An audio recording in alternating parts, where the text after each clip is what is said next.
Շնորհակալություն, հարգելի գործընկերներ, ես ցանկանում եմ, մենք հաճախ ենք խոսում, հա, տնտեսական բնույթի հանցագործության մեջ են մեղադրում Սամվել Սարգսյանին, բայց այդ արարքները հիմնավոր կասկածի շեմն անգամ չեն հաղթահարում։ Ես մի քիչ ժողովրդի մարդկանց համար, ոչ իրավաբանների համար հասու եղանակով փորձեմ պարզաբանել, թե այդ արարքը նախ իրանից ինչ դրսևորում ունի եւ դրան ինչ քրեիրավական գնահատական են տալիս ու որ մեր ժողովուրդն էլ պատկերացում ունենա, հա մենք ասում ենք ապօրինի, բայց ես ցանկանում եմ որ յուրաքանչյուր անձ ինքը իր մեջ վերլուծի եւ ինքը գա նաեւ այն համոզման, որ իրոք կատարվող գործողությունը ապօրինի է եւ քաղաքական հետապնդման կոպիտ դրսևորման ձև ունի իր մեջ։ Նայեք, այդ տնտեսական հանցագործություն ասվածը, հա, փողերի լվացումը ասվածը իր մեջ ունի հետեւյալ դրսևորումը, հա, տվյալ այս դեպքում։ Իբրև ես կփորձեմ հնարավորինս նախաքննական գաղտնիքին շրջանցմամբ այդ ինֆորմացիան շատ կարևորում եմ մեր հանրությանը փոխանցեմ։ Ուրեմն ստացվում է հետ ՀԲ ընկերության մի քանի պաշտոնյա անձինք, հա, ղեկավար պաշտոն զբաղեցնող անձինք հիմնադրում են X ընկերություն եւ X ընկերությամբ իրականացնում են որոշակի գործողություններ։ Թողենք դա հանցավոր է, հանցավոր չէ, օրինակ մենք ունենք արդեն կայացված դատական ակտեր, հենց Սարգիս Պետրոսյանը ես տեղյակ եմ որպես դատավոր, հենց այդ անձանց գործընկերներից մեկի մասով հաստատված է համարել, որ փողերի լվացման հանցակազմ գոյություն չունի։ Հիմա ինչ էր ասում վարույթ իրականացնող մարմինը, այդ ընկերության հետ Սամվել Կարապետյանը որևէ կապ եւ առնչություն չունի, հա, խոսքը վերաբերում է կայծաղբյուր ընկերությանը, որևիցե ձևով կապ եւ առնչություն չունի, բայց քննչական մարմինը ունի հետեւյալ դատողությունը, հա, ու շատ մեր համար զավեշտալի է, որ այդ աբսուրդի ժանրից բխող դատողությունը կիսում է նաեւ Վճռաբեկ Աթյանը, ասում է, այ գիտեք, քանի որ հեծի աշխատողներն են ստեղծել այդ ընկերությունը, իսկ դուք հանդիսանում եք հետ ՓԲ ընկերության հիմնադիր, ուրեմն նրանց կողմից կատարած փողերի լվացման, հա, իրանց ձևակերպման փողերի լվացման, դա փողերի լվացման ոչ մի դրսևորում գոյություն չունի, վստահ եմ այդ գործը հետո կքննվի ու մարդիկ ավելի մանրամասը կտեղեկացվեն, ասում է, այ նրանք որ արել են այդ գործողությունը, ուրեմն դու էլ քանի որ հեծի հիմնադիրն ես, ուրեմն արել են քո կազմակերպմամբ։ Ասում ենք, այ եղբայր ջան, հələ մի հատ փաստաթուղթ ցույց տու, մի հատ ապացույց ցույց տու, մի հատ վկայի ցույց տու, որ օրինակ այս մարդը որևէ ձևով առնչություն է ունեցել այդ ընկերության հետ, տնօրեններին կամ ղեկավարներին ասելա սենց վարվեք, նենց վարվեք, 0 պատասխան, 0 արձագանք, միակ փաստը այն է, որ ինքը հանդիսանում է հեծ ՓԲ-ի հիմնադիրը, իսկ եթե հեծ ՓԲ-ի աշխատակիցները հիմնադրել են ընկերություն ու կատարել են ենթադրյալ հանցագործություն, ես ենթադրյալը շատ եմ կարևորում, քանի որ դրան էլ ենք ծանոթ, այդտեղ էլ հանցագործություն չկա։ Կատարել են ենթադրյալ հանցագործություն, ուրեմն այդ ընկերության հիմնադիրը կազմակերպել է այդ արարքը, որպեսզի ժողովրդի համար պատկերավոր դառնա, նաև մեր քննիչների, թե իրանք ինչ ապօրինության շղթայի մեջ են մտել, ստացվում է, եթե քննչական կոմիտեի քննիչներից մեկը կաշառք է վերցնում, ուրեմն մենք ողջամտորեն կարող ենք ենթադրել, որ այդ կաշառք վերցնելու գործընթացը կազմակերպել է քննչական կոմիտեի նախագահը։ Բայց կարանք մի քիչ մեր մտավարժանքը էլ ավելի զարգացնել, չէ, ունենք նաև երկրի բարձրագույն ղեկավարություն, չէ, մի քայլ էլ վերև բարձրանալ, բայց չէ, որ այդ համակարգի մաս է կազմում։ Ուրեմն քննչական կոմիտեի նախագահի հետ նաև երկրի բարձրագույն ղեկավարությունն է կազմակերպել այդ կաշառք վերցնելու գործընթացը։ Այս տիպի աբսուրդի ժանրից ենք մենք խոսում ու դրան Առաքելյանի դատարանը տվել է իրավական դիրքորոշում, մասնարարպես մեջբերել է այդ ձևակերպումը եւ ասել է, որ այն զուրկ է ողջամիտ իրավական բանականության սահմաններից, հա։ Նայեք, Առաքելյանի դատարանը նման ձևակերպում է տվել, որ մենք բացառիկ դեպքերում այդ որ ողջամիտ իրավական դատողության սահմաններից դուրս է դատական ակտերում շատ հազվադեպ ենք մենք նման ձևակերպումների ականատես դառնում, բայց դատարանը նման ձևակերպում է տվել։ Այդ նույն դիրքորոշումը կիսել է նաև հակակոռուպցիոն վերաքննիչ դատարանի դատավոր Ժենյա Մելիքսեցյանը։ Ժենյա Մելիքսեցյանը։ նույն ձևակերպումը կիսել է։ Բայց սրա վերաբերյալ բողոք է տարվել Վճռաբեկ դատարան, գործընկերս նշեց, արդեն Վճռաբեկ դատարանը դա վարույթ է ընդունել։ Բայց դրան նախորդել է կամ դրա դեպքում հաջորդել է մեկ այլ դատավարական process, մինչև Վճռաբեկ բողոք կտանեին, Վճռաբեկ դատարանը որոշեր վարույթ ընդունում թե չէ, իրանք նորից են մտել դատարան,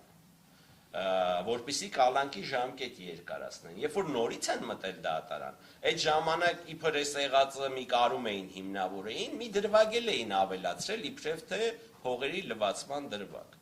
Այդ դեպքում էլ Առաջիացյանի արդեն մեկ ուրիշ դատավոր,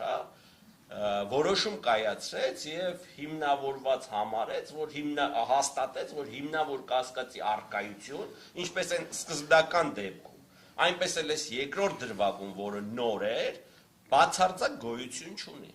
Դրա դեմ իհարկե նաեւ մենք ենք բողոք տարել, նաեւ դատախազությունն է բողոք տարել։ Վերաքննիչ դատարանի դատավոր Կարեն Ամիրյանը մերժել է եւ մեր բողոքը եւ դատախազության բողոքը, այսինքն հաստատված է մնացել, որ փողերի լվացման դրվագ գոյություն չունի։ Մենակ կա կոչի հետ կապված դրվագով է հիմնավոր կասկածը հաստատված համարել։ Կարեն Ամիրյանը նաեւ նշել է, որ այլընտրանքային խափանման միջոցների կիրառումն է տվյալ դեպքում անհրաժեշտ եւ կալանքի երկարացման հիմքեր այլևս գոյություն չունեն։ Բայց մենք օրերի ընթացքում, կարելի ասել ժամերի ընթացքում, որ քննիչես նոր միջնորդությունը պետք է մուտք անի դատարան, քննչական մարմինը գերարագությամբ Վճռաբեկ դատարանից ձեռք է բերում այս որոշումը, որպեսզի իրանք կարողանան նոր հիմք ստեղծեն ու մտնեն Առաջիացյանի դատարան, որ ամեն գնով Սամվել Կարապետյանին փորձեն ապօրինի պահեն կալանքի տակ։ Ես իհարկե ծանոթացել եմ Վճռաբեկ դատարանի այդ արտահայտած դիրքորոշումներին, եթե կարելի է դա այդպես ասել, ուրեմն այս որոշումը ըստ էության բաղկացած է 108 էջից, 108 էջից մոտ 99%-ը բացարձակապես copy-paste-եր են, բողոքներ, գործի դատավարական նախապատմություն այս կոմենտում, մենակ 3-4 էջը, որ կարելի ասել Վճռաբեկ դատարանի իրավական դիրքորոշումներ են, իսկ այդ իրավական դիրքորոշումներն ըստ էության հանգում են հետևյալին, որ չէ նման դեպքերում, քանի որ այդ արարքը ունի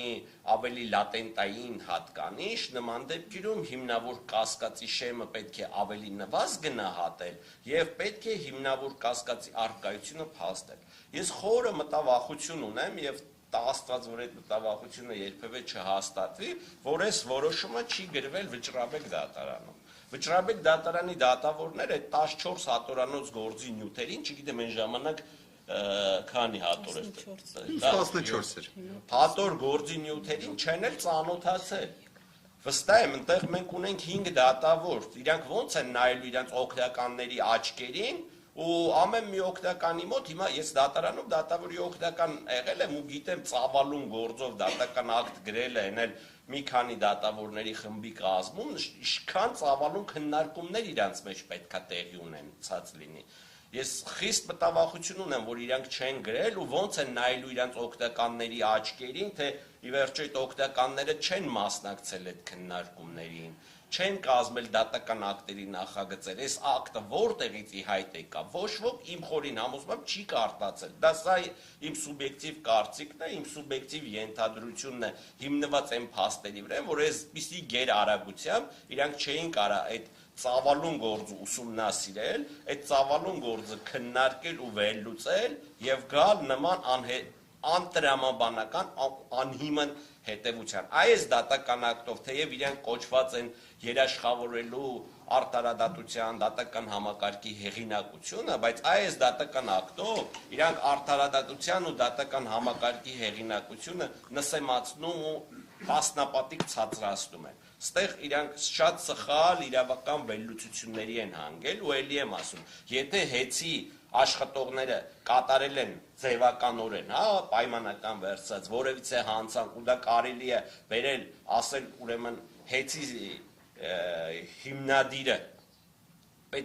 դրա կազմակերպողն է, այդ նույն տրամաբանությամբ պետական ապարատում ցանկացած չինովնիկի կատարած հանցագործության համար երկրի բարձրագույն ղեկավարին կարելի է նույն տրամաբանությամբ քրեական պատասխանատվության ենթարկել։ Ինչը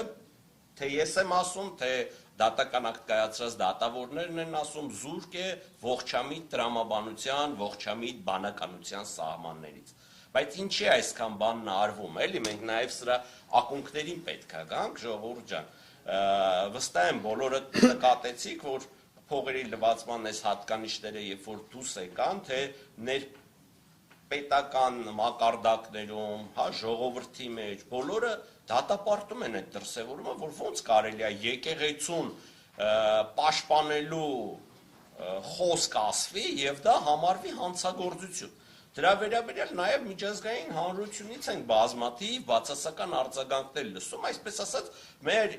իրավակիրառ մարմինը, ով այդ հոդվածը դրել է, խայտառակվում է դրա ձեռքը ու չի կարողանում որև ձև հիմնավորել, որ լավ, դա իր մեջ պարունակում է հանցագործության հատկանիշներ, այդ կոչի դրվագը։ Ավելին ասեմ, այդ կոչի դրվագով մենք ունենք փորձագիտական եզրակացություններ, ունենք պրոֆեսորների, մասնագիտական կարծիքներ, հա, լեզվաբանների, հոգեբանների, որ դա իր մեջ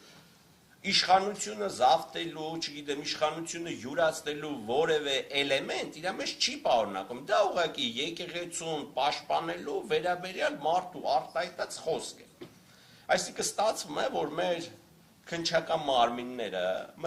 նաև դատախազական մարմինները մտավախություն ունենալով, որ այդ դրվագով բնականաբար այս գործը չի կարող ապրել եւ չի կարող հեռանկար ունենալ, իսկ թե ներպետական մակարդակում, նաեւ միջազգային մակարդակում իրանք խայտառակվում են, որ նման ապօրինի հոդվածով են մարդուն մեղադրում, դրա համար այսպեսի շինծ ու մեղադրանքներ են փորձել առաջադրել, իբրև թե փողերի լվացում, որ կարողանան իրանց այն նախկին խայտառակությունը ինչ-որ ձևով քողարկել եւ մարդկանց սուտ ինֆորմացիա հրամցնել, թե Սամվել Կարապետյանը բացի կոչից նաև ախր փողերի լվացում է իրականացրել։ Ամփոփելով խոսքս կցանկանամ մի բան ասեմ։ Մեր երկրում վերջի ժամանակներս հաճախ ենք մենք լսում, որ ուղիղ եթերում հրավիրում ենք հրապարակային բանավեճի։ Հիմա նույնը ես եմ ասում։ Ուղիղ եթերում հրավիրում եմ հրապարակային բանավեճի Վճռաբեկ դատարանի այս դատական ակտը կայացրած բոլոր դատավորներին։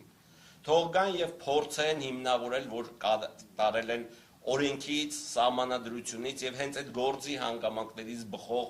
անաչառ եւ օբյեկտիվ դատական ակտ։ Հրավիրում եմ հրապարակային բանավեճի Սամվել Սարգսչին առաջադրած մեղադրանքի վերաբերյալ, ով կուզի թող ներկանա, ով ավելի լավ կկարողանա դրան մեր հարցերին պատասխանել, թող ներկանա։ Ուղիղ եթերում մենք կոնկրետ ես պատրաստակամ եմ ցանկացած հարցադրման պատասխանել եւ նրանց տալ հարցադրումներ ու վստահ եմ մեր բնակչությունը, մեր ժողովուրդը, թե քաղաքական, թե մեր երկրից դուրս ապրող մեր հայրենակիցները կտեսնեն, թե ինչ ակնհայտ ապօրինի մեղադրանք է առաջադրվել Սամվել Կարապետյանին։ Կուզի թող հսկող դատախազը գա այդ բանավեճին, կուզի թող քննիչը գա, կամ իրանց ղեկավարները կան, ընդհուպ մինչև, չգիտեմ, ամենաբարձր մակարդակով, ով լավ, ամենից լավն է տիրապետում այս գործին, կլինի մի հոգի, կլինի 10 հոգի, հրավիրում եմ հրապարակային բանավեճի։ Թող գան ուղիղ եթերում բանավիճենք ու կտեսնեք, որ ստեղ բացի ապօրինությունից ուրիշ ոչինչ գոյություն չունի։ Շնորհակալ եմ։ Ես ճիշտ հասկացա, նաև հրավիրում եք Նիկոլ Փաշինյանին։ Չէ, Նիկոլ Փաշինյանին չենք հրավիրում։ Նիկոլ Փաշինյանի նախկին օգնական Աննա Վարդապետյանին։ Այո, իհարկե, ով լավ տիրապետում է այս գործի հանգամանքներին, որ քննարկման ժամանակ չասեն, այդ մասը լավ չենք նայել, հետո կպատասխանենք կամ հետո գրավոր կանրադառնանք այդ հարցին։ Լրացնեմ էլի, հետո հարցեր։ Լրացնենք, հետո հարցեր խնդրեմ։ Որ չխառնենք իրար, որ դուք հարցերեցիք, հաստատ նորից հարցեր են դրան հաջորդել։ Ես մի երկու խոսքով կցանկանայի անդրադառնալ այն իրավիճակին, որը առկա է։ Նախ դատավորները չեմ